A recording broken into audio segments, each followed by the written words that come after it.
कि इसमें से कई लोग जुड़े हुए होंगे। एक बच्ची की मैसेज थे कि मैं सर आपसे बात करना चाहती हूं। मैं बात नहीं कर पाया, लेकिन उनकी जो मैसेज थे उसके माध्यम से मैं हर उस बच्चे को मैसेज देना चाहूंगा कि सर किसी इंसान के साथ हमारी सगाई हो जाती है और सगाई होने के बाद एक लंबा पीरियड गुजरता है, वो इंसान एक अच्छी पोस्ट पे सिलेक्ट हो जाता है और सर मैं अपनी तैयारी कर रही हूं, मैंने अभी तक कोई बड़ा कॉम्पिटिशन दिया ही नहीं है। वो सिलेक्ट हो जाने के बाद वो इंसान कहता है कि मैं अब इस शादी को नहीं करूंगा। इतनी घटिया दुनिया है, याद रखना। मैं उस बच्चे के माध्यम से बच्चे को कहूंगा हम इतने गिरे हुए कैसे हो सकते हैं? तुम्हें क्या लगता है कि केवल मेहनत से सिलेक्शन होता है? नहीं, हमारे सिलेक्शन में पता नहीं किस किस की दुआएं होती हैं, किस किस की प्रार्थनाएं होती हैं, पता नहीं कितने लोगों के आंसू शामिल होते हैं। उस लड़की की सगाई होने के बाद संभवतः उस लड़की ने अपने से ज्यादा उस लड़की के लिए भगवान से मांगा होगा। हर सोमवार को जब भी उसने भगवान शिव शंकर के लिए व्रत किया तो उसने यही मांगा होगा कि वो जरूर सिलेक्ट हो जाएं। उसने ये जरूर मांगा होगा कि मैं तो उनके सिलेक्ट होने के बाद पढ़ लूंगी, हो जाएगा। और वही इंसान शायद इस भावना को नहीं समझ पाता।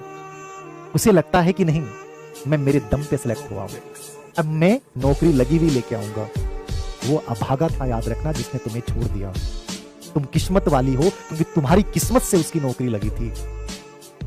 इसको दुखी मत होना इस चीज को लेकर। जिन महफिलों ने हमें छोड़ दिया तो याद करें उन महफिलों को। आगे लम्हे बहुत हैं, बुला रहे हैं, क्यों ना हम उनके साथ चलें। ये जिंदगी बेहद खूबसूरत है, याद रखना। ऐसे लोगों के लिए कभी भी धोखा नहीं करना चाहिए इंसान को, क्योंकि वो एक दिन गिरेंगे, याद रखना। मैं आज फिर कह रहा हूं, यदि आप में से किसी कैसी सोच है तो रिश्ता हो जाता ना, उस रिश्ते को निभाना सीखिए, क्योंकि उस इंसान ने अपना सब कुछ आपको मान लिया होता है। वहां उसका बहुत पॉजिटिव वाइब्रेशन आता है। एक इंसान आपको सब कुछ मान लेता है, आपके लिए दुआएं करता है, आपके लिए प्रार्थनाएं करता है, और वो इंसान सिलेक्ट नहीं होता है, वो आपके इंसान आपकी कद का नहीं है, इसका मतलब वो डाउन है, वो बेकार है। ऐसे लोग काहे की स्कूल लेक्चर बन भी गए तो काहे की नौकरी करेंगे? बोझ मानता हूं मैं इनको। इनमें इमोशनल इंटेलिजेंस नहीं, याद रखना। गिरेंगे एक दिन, याद रखना, कहीं सस्पेंड होते फिरेंगे, याद रखना।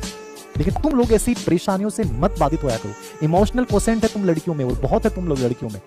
तुम्हें चाहे 1000 धोखे मिल जाएंगे, तुम फिर भी खड़ी हो जाओगी, याद रखना। तो दूसरा मिलेगा तो तुम उसके लिए भी वही दुआएं करोगी, याद रखना, क्योंकि तुम्हारे अंदर संवेगात्मक बुद्धि बहुत गजब की है।